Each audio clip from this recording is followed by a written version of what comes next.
প্রাণপ্রিয় দেবিদ্বারবাসী, আমার সালাম ও শুভেচ্ছা নেবেন। আপনারা ইতিমধ্যে জেনেছেন যে বিএনপি আমাকে বহিষ্কারের সিদ্ধান্ত নিয়েছে। আমার দল আমাকে বহিষ্কার করলেও আমি আমৃত্যু বিএনপিকে মনে প্রাণে ধারণ করব। আমি আমার চিন্তা ও চেতনা থেকে বিএনপিকে আলাদা করতে পারবো না। আমি আমৃত্যু বিএনপির একজন একনিষ্ঠ কর্মী হিসাবে বেঁচে থাকব। আমি বিএনপি থেকে নমিনেশন পাওয়া সত্ত্বেও একটি বিশেষ মহল ষড়যন্ত্র করে আমাকে নির্বাচন থেকে সরিয়ে দিয়েছে। বিএনপি শহীদ প্রেসিডেন্ট জিয়াউর রহমানের, দেশনেত্রী খালেদা জিয়া ও দেশনেতা জনাব তারেক রহমানের দল। আপনারা এটা সবসময় মনে প্রাণে ধারণ করবেন।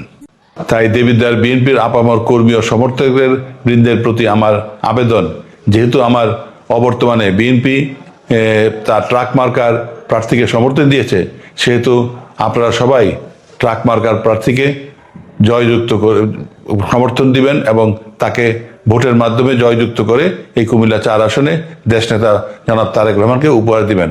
আমরা সবাই একসাথে কাজ করব, জয়যুক্ত হব ইনশাল্লাহ। আমার কোনো ভুল ত্রুটি হলে বা আপনাদের কারো মনোকষ্টের কারণ হয়ে থাকলে আপনাদের নিজের ভাই বা বন্ধু মনে করে আমাকে ক্ষমা করে দিবেন, ক্ষমা করবেন। আর বিএনপি জিন্দাবাদ, সাথ বাংলাদেশ জিন্দাবাদ।